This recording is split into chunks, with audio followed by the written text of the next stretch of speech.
Ya. Nah, demikian juga di Pilpres perempuan-perempuan muncul lah kan gitu. Tidak hanya Mbak Puan, siapa lagi Ya. muncul lah gitu. Ini kesempatan bagi kita ya di sistem demokrasi untuk memunculkan perempuan-perempuan itu. Karena yang ditanya tadi tidak perempuan, tapi Mas Ganjar. Ya kalau menurut saya setiap era itu ada pemimpinnya, setiap pemimpin ada eranya. Ya. Era 2024 itu adalah era digital leadership gitu ya. Era new normal, era pasca Covid. Nah, tentu berbeda dengan pemilu 2019.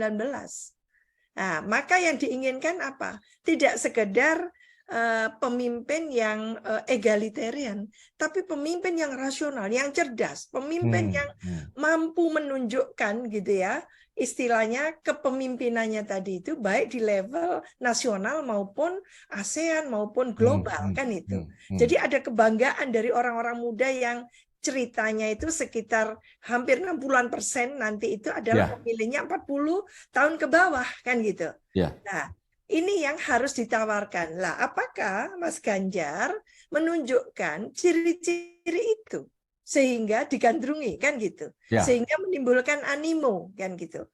Lah, ini yang kadang-kadang kompetisinya apakah sudah dibuka semua kompetisi itu. Nah, saya melihat perempuan ini lag behind, tertinggal gitu ya. Ketika cowok-cowok itu apa laki-laki itu lebih bisa mengejar gitu ya, kompetisi seperti itu. Perempuan cenderung kalem kan gitu. Nah, ini yang saya harapkan gitu ya. Jangan lupa pemilih perempuan di 2019 lebih banyak ketimbang laki-laki. Maka itu yang harusnya direbut gitu ya. Tapi memang sejarahnya juga perempuan memilihnya tidak ke perempuan. Ya. Ini Ya. ada kendala di situ. Maka menurut saya apa yang ingin dilanjutkan dari eranya Pak Jokowi kan itu. Ya. Nah, apa yang akan dihadirkan kebaruannya dari pemimpin nantinya nasional Dwi Tunggal itu di 2024 sampai 2029 kan itu. Tidak hanya melihat ke belakang saja gitu ya, tapi ke depannya apa yang ditawarkan sehingga orang-orang yang muda tadi itu pemilih pemula, pemilih muda itu betul-betul excited melihat calon-calon yang seperti itu kan gitu. Nah, Ya. ini yang kemarin itu terus terang aja dari kader-kader di PDI Perjuangan elit bahkan gitu seolah-olah mempertanyakan kan gitu. Mas Ganjar itu apa hebatnya kan gitu kan? Ya. Nah, mungkin sekarang mulai dikasih amunisi. Apa hebatnya dia? Apa ininya kontribusinya? Lalu ditanyakan lagi apa programnya untuk akan disosialisasikan ke masyarakat karena masyarakat tidak boleh dijejali hal-hal yang sifatnya hanya kebencian-kebencian, tapi program. Itu yang kita harapkan dari intelektual gitu ya, dari teman-teman kampus, teman-teman aktivis, bahwa nanti shopping list belanjanya itu nanti itu bukan kebencian, bukan intoleransi lagi, itu jadul lah. Kita tidak jual tidak beli yang itu. Coba program-programnya tadi itu, apa yang disangsikan atau dikhawatirkan bahkan oleh internal PDI Perjuangan terhadap Mas Ganjar, itu yang harus diberikan apa istilahnya itu bukti-buktinya sekarang. Dia bisa memimpin Jawa Tengah 2 periode kan katakan itu. Lalu juga Mas Ganjar bisa menawarkan sesuatu yang sifatnya nasional dan bahkan internasional tadi nanti itu juga tidak memalukan kan gitu. Sekarang ini eranya kompetisi dan itu yang disampaikan oleh Pak Jokowi. Mengapa daya saing kita ini kok termiing-miing di internasional?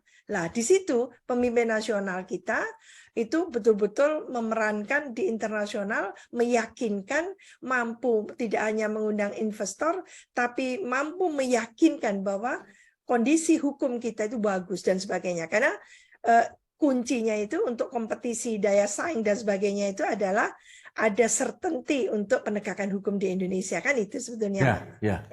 Baik Bu, sepakat kami Bu. Karena memang semua untuk demi keberlanjutan kepemimpinan nasional Bu ya, yang benar-benar bisa bersaing di nasional dan internasional. Baik, Mas Wahyu, jika Puan yang diajukan, Mas Wahyu bisa melihat apa yang harus dilakukan oleh PDIP, terutama untuk dalam tanda kutip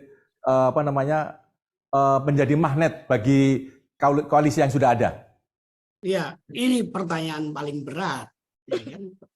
Karena langsung memberikan asumsi kalau ini diajukan bagaimana, kalau ini ya, kalau para pejabat kita biasanya kalau menjawab pertanyaan itu nggak mau berandai-andai, tapi nggak apa-apa lah, ini kan diskusi ya kan, diskusi sore sambil minum kopi, ya kan, mudah-mudahan juga bikin rileks semuanya, nggak usah tegang-tegang lah, ya kan.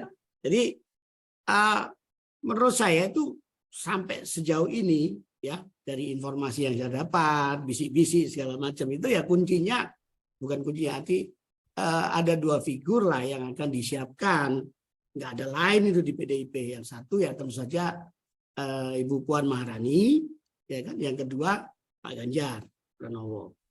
Yang masing-masing itu tentu saja akan diukur kira-kira bagaimana kemungkinannya bagi partai yang mengusungkan, bagi PDIP memberikan satu manfaat kemenangan atau keuntungan elektoral dan memenangkan pertarungan pilpres nanti. Karena kan sudah ada jargon yang sudah digaungkan, yaitu siap untuk menjadi hat-trick kan ya. Siap menjadi hat-trick itu nggak main-main tuh, siap untuk menang gitu kan, bukan siap untuk kalah gitu loh, ya kan. Nah, kalaupun nanti dicalonkan yang diajukan adalah Ibu Puan Maharani, itu bukan berarti sesuatu yang buruk.